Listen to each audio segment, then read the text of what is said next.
necio y ciego, porque ¿qué es mayor, la ofrenda o el altar que santifica a la ofrenda?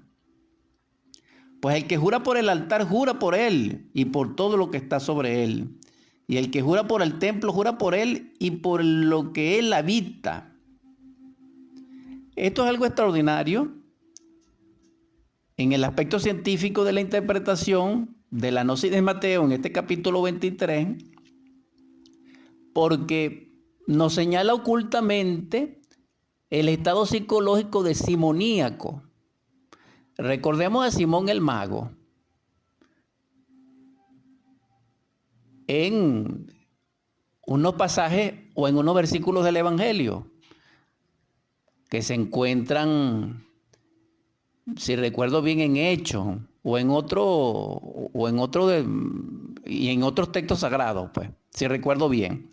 Lo que sí sé es que se conoce como simoníaco a todo aquel que se beneficia del templo, a todo aquel que se beneficia de la palabra desde el punto de vista social y económico, que es lo que está describiendo aquí Mateo. Y entonces aquí aparece el estado psicológico de los mercaderes del templo.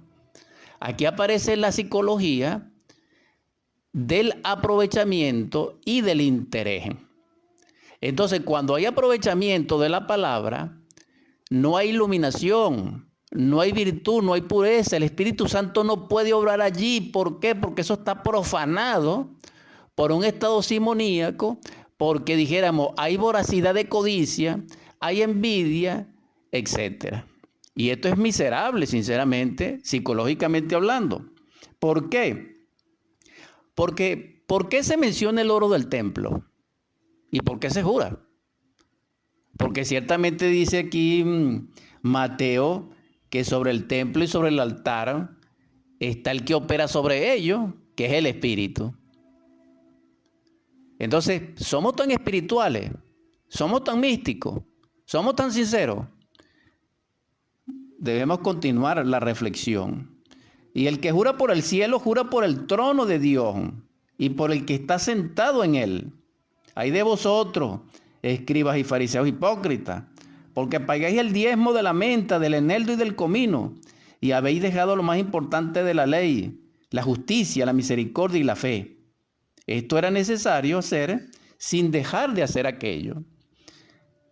Aquí podemos interpretar muy, dijéramos sintéticamente, con respecto al estado de escriba, de fariseo y al estado de saduceo, o incluso al estado de no creyente, de escéptico, de materialista o de ateo, también vamos a agregarlo, porque nosotros cumplimos con cierta parte externa del proceso espiritual, pero la parte interna la descartamos, la obviamos o la rechazamos. ¿Cuál es esa parte interna? La justicia, la misericordia y la fe. Ahora bien, recordemos que la ley tiene una balanza como símbolo y esa balanza tiene dos platillos. En ese platillo tenemos la justicia y la misericordia, pero la función está en la fe. La fe es la vestidura que nos permite a nosotros en el amor penetrar a los misterios divinos. Pero esa fe verdadera que obra no solamente en la palabra, sino también en la obra que realiza la palabra. No es un extremo, no. Es la funcionalidad, repito, de la palabra que opera en la obra y la obra que opera en la palabra. Si podemos comprender ese planteamiento, ese enunciado, ese discernir, podemos nosotros concluir que la fe se adquiere es a través de la conciencia, porque la conciencia es lo único crístico que hay dentro de nosotros, en su pureza, en su realidad. Y si la despertamos, ella tiene como inherencia, como facultad natural cognitiva, la fe. Continúa Mateo. Guías ciegos que coláis el mosquito y os traigáis el camello. Hay de vosotros, escribas y fariseos hipócritas, porque limpiáis lo exterior del vaso y del plato, pero por dentro estáis llenos de rapiña y de injusticia. Fariseo ciego, limpia primero lo de dentro del vaso y del plato, para que también lo de fuera quede limpio. Hay de vosotros, escribas y fariseos hipócritas, porque sois semejantes a sepulcros blanqueados, que por fuera a la verdad parecen hermosos, mas por dentro están llenos de huesos de muertos y de toda inmundicia. Así también vosotros por fuera a la verdad aparecéis justos a los hombres, pero por dentro estáis llenos de hipocresía e iniquidad. Vamos a dejar eso hasta ahí. Es decir, San Mateo, capítulo 23, versos 1 al 28. Podéis ustedes particularmente terminar el estudio de ese capítulo. Ahora bien, nosotros somos entonces, según Mateo, pura apariencia. Cuando digo nosotros, estoy hablando de todo. Aparentamos lo que no somos, por eso sufrimos tanto. Y algunas enfermedades tienen como patología, dijéramos, fuente en esa causa, el conflicto interior. Mientras nosotros no tengamos armonía dentro de nosotros mismos, porque tenemos un conflicto contra nosotros mismos, y de hecho lo tenemos porque somos una pluralidad egoica, somos una legión.